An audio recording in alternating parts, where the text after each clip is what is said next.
வணக்கம். சனி வக்ர நிவர்த்தி 2024. சனி பகவான் என்றாலே ஒரு பயம்.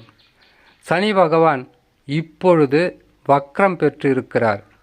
வக்ர நிவர்த்தி என்பது 4/11/2024. வக்ர நிவர்த்தி என்பது விஸ்வரூபம் எடுக்கப் போகிறார் என்பது அர்த்தம். சனி பகவானை பொறுத்தவரையில் 5 மாதம் வக்ரம் பெற்று இருந்து வக்ர நிவர்த்தி பெற்றவுடன் கடுமையான பாதிப்புகளை கொடுப்பார். சனி பகவான் நல்லது செய்கின்ற இடம் என்று சொன்னால் 3, 6, 11. இது உங்கள் சொந்த ஜாதகத்தில் அமைய வேண்டுமா? அமைய பெற்றால் சந்தோஷம். அப்படி அமைந்திருந்தால் அமைந்திருப்பவர்களுக்கு சந்தோஷம். இது கோச்சார பலன். எப்போவுமே நல்லதே சொல்லணும், நல்லபடியாக சொல்லணும். கஷ்டம் சொல்லக்கூடாது. அடுத்தது உங்களுக்கு வரப்போகிறது நஷ்டம் சொல்லக்கூடாது. உங்கள் குடும்பத்தில் பிரச்சனை வரும்னு சொல்லக்கூடாது. எல்லாருக்குமே நல்லா வாழணுன்ற ஆசை தான் இருக்கும். ஆனால் நன்றாக வாழ்வதும் அல்லது கஷ்டங்களை அனுபவிப்பதும் கோச்சார ரீதியாக வரக்கூடிய குரு பெயர்ச்சி, சனி பெயர்ச்சி, ராகு கேது பெயர்ச்சி கிடையாது. உங்களுடைய சொந்த ஜாதகத்தில் என்ன தசா நடக்கிறது, அந்த தசா நடத்தும் கிரகமாகப்பட்டது எந்த நிலையில் அமர்ந்திருக்கிறது என்பதுதான் பேசும் பொருள். அது மட்டும் நல்ல நிலையில் இருந்துவிட்டால் 7.5 சனியும் பாதிக்காது, அஷ்டம சனியும் பாதிக்காது, அர்த்தாஷ்டம சனியும் உங்களுக்கு தொல்லை கொடுக்காது. கண்டக சனி வந்தாலும் பெருசாக சொல்கிற மாதிரி கஷ்ட நஷ்ட துன்பம் நஷ்டங்கள் எதுவும் இருக்காது, அவமானங்கள் இருக்காது. அப்படி இல்லாதவர்கள் தான் பல வகையிலும் துன்பங்களை அனுபவிக்கக்கூடிய ஒரு சூழ்நிலையாக இருக்கும். சூரிய புத்திரன் என்று சொல்லக்கூடிய சனி பகவானுக்கு அவரை பற்றி சொல்லித்தான் தெரிஞ்சுக்கணும்னு அவசியம் கிடையாது. சனி பகவான் வந்துட்டாரா தொடர் கஷ்டம், வியாபாரத்தில் நஷ்டம், குடும்பத்தில் சந்தோஷம் இருக்காது, கணவன் மனைவிக்குள் ஒற்றுமை இருக்காது, எடுக்கின்ற முயற்சிகளில் எளிதில் வெற்றி கிடைக்காது, தொட்டது தொடங்காது, நினைச்சது நடக்காது. இதைத்தான் சனி பகவான் செய்வார் என்பதை அனைவருமே பயத்துடன், பக்தியுடன் கிடையாது, பயத்துடன் பார்க்கக்கூடிய ஒரு பதிவாக இருக்கும். இதைவிட மிகவும் முக்கியமானது என்னன்னு யாருக்குமே தெரியுதில்லை. எல்லாமே தெரிஞ்சதெல்லாம் ஜாதகத்தை பார்க்கணும். அடுத்தது குரு பயிற்சி எப்படி இருக்குது, சனி பயிற்சி எப்படி இருக்குது, ராகு கேது பயிற்சி எப்படி இருக்குது, இந்த கிரகங்கள் தவறான இடத்துல இருந்தால் அதிகப்படியாக பாதிப்பை கொடுத்துவிடும் என்பது தான் அனைவருக்கும் தெரிஞ்ச ஒரு விஷயமாக இருக்க தவிர, உங்களுடைய ஜாதகம், அந்த ஜாதகத்தில் லக்கினத்திலிருந்து அமர்ந்த கிரகங்கள் ராசிக்கு பகையா நட்பா, நீசமா அல்லது உங்களுக்கு 6, 8 மறைந்திருக்கிறதா என்பதை யாரும் உணர்வதும் இல்லை, அதை உணர்த்துவதும் யாரும் கிடையாது. காரணம், அவசர உலகம். வேகமாக வளர்ச்சி அடைய வேண்டும் என்கின்ற எண்ணத்தினால பல வகையான குழப்பங்களை மனதில் வைத்து கொண்டு நீங்கள் பலன்களை கேட்டால் பெரிதளவு நன்மையை தராது. இதே இப்போ நடந்த சனி பயிற்சியிலும் சரி, குரு பயிற்சியிலும் சரி, சனி ராகு கேது பயிற்சியிலும் சரி, இதே பயிற்சி காலங்களில் கூட லட்சத்தை சம்பாதிக்க போகிறீங்க, கோடியை சம்பாதிக்க போகிறீங்க, திருமணம் நடக்க போது, வீடு கட்ட போகிறீங்க. இதை நானும் சொல்லியிருக்கேன் ஒரு ஜோதிட ரீதியாக. ஆனால் உங்கள் ஜாதகம் பலமாகவும் யோக ஜாதகமாக அமைந்துவிட்டால் பலன்கள் 1 மடங்கு இல்லை, 4 மடங்கு நற்பலன்களாகவே இருக்கும். இதே ஜாதகத்தில் உங்களுடைய தசாபலம் அதிகமாக பாதிக்கப்பட்டு இருந்தால் நற்பலன்கள் நடப்பதில்லை. அப்போ சொல்லிடுவாங்க, சாஸ்திரமும் போய் சாவறது மெய். யார் சொன்னாலும் நம்பாதீங்க, இந்த உலகத்தில் யாருமே உண்மை சொல்ல மாட்டாங்கன்னு உங்களுக்குள்ளவே நீங்களும் பேசிக்கிட்டு மற்றவங்களுக்கு சொல்லக்கூடிய ஒரு பேசும் பொருளாகவே மாறிவிடும்.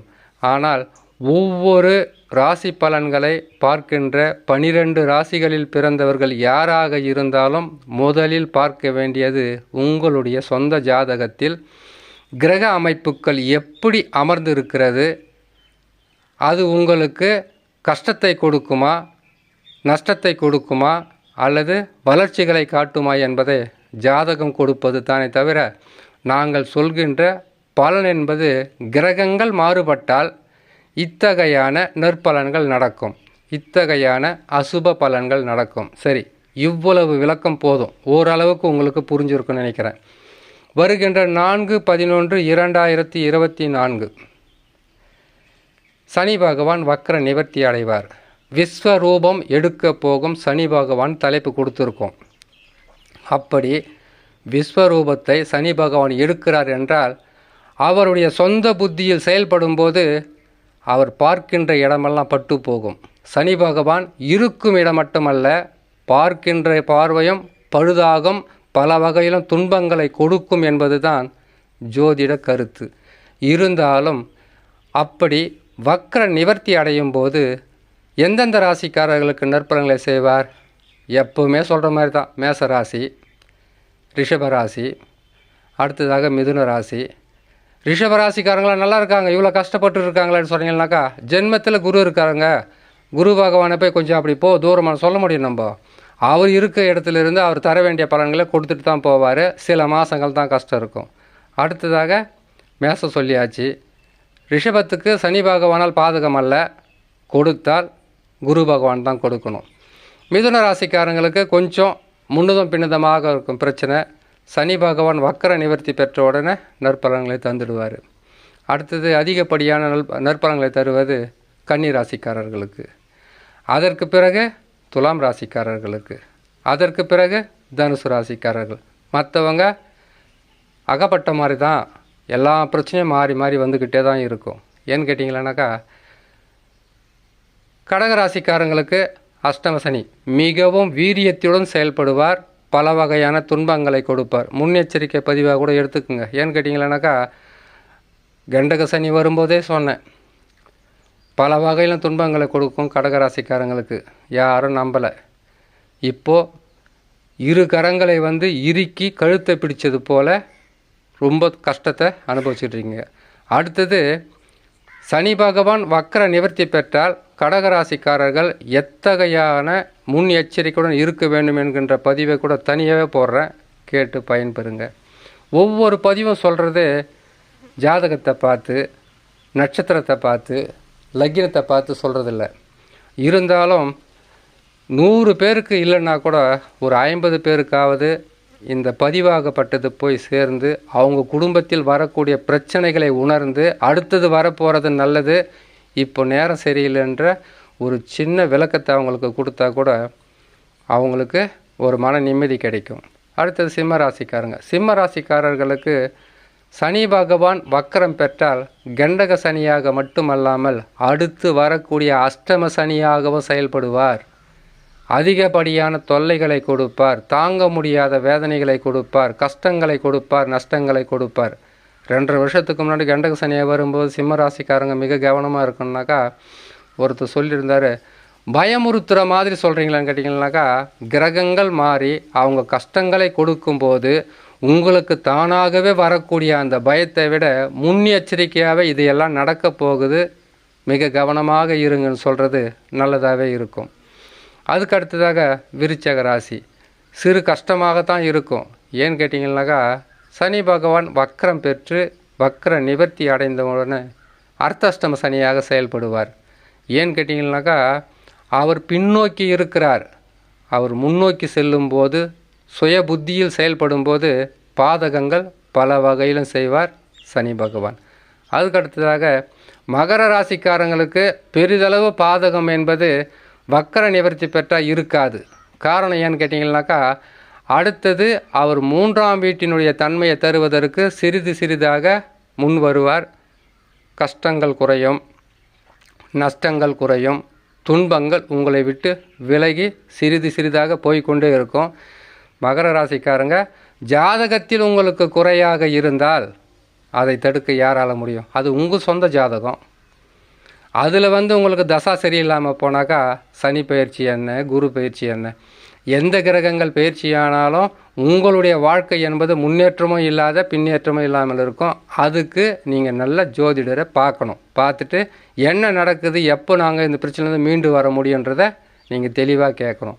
கும்பராசி கடுமையான பாதிப்புகளை சந்திக்க போகும் கும்பராசி. ஏன்னு கேட்டிங்கன்னாக்கா, சனி பகவான் வக்கர நிவர்த்தி பெற்றவுடன் ஜென்ம ராசியில் அமர்ந்து எத்தகையான பாதகத்தை தர வேண்டுமோ அத்தகையான பாதகத்தை தருவதற்கு சிறிதும் அஞ்ச மாட்டார். ஏன்னு கேட்டிங்கனாக்கா 5 மாதம் பின்னோக்கி செல்கிறான்னு கேட்டிங்கனாக்கா, ஒரு மனிதனுக்கு 5 மாதமாக கஷ்டமோ நஷ்டமோ வந்துக்கிட்டே இருக்குது, வாழ்க்கையில் பின்னடைவு இருக்குதுன்னு கேட்டிங்கனாக்கா, அவங்களுக்கு நல்ல நேரம் வந்த உடனே அவங்களுடைய வீரியத்தன்மை எப்படி இருக்கும், எப்படி வாழணும்னு ஆசைப்படுறாங்களோ அந்த வீரியத்தன்மை என்பது கட்டாயமாக சனி பகவான் காட்டுவார். பல வகையான துன்பங்களை கொடுப்பார். மிக கவனமாக இருக்க வேண்டும் கும்பராசி.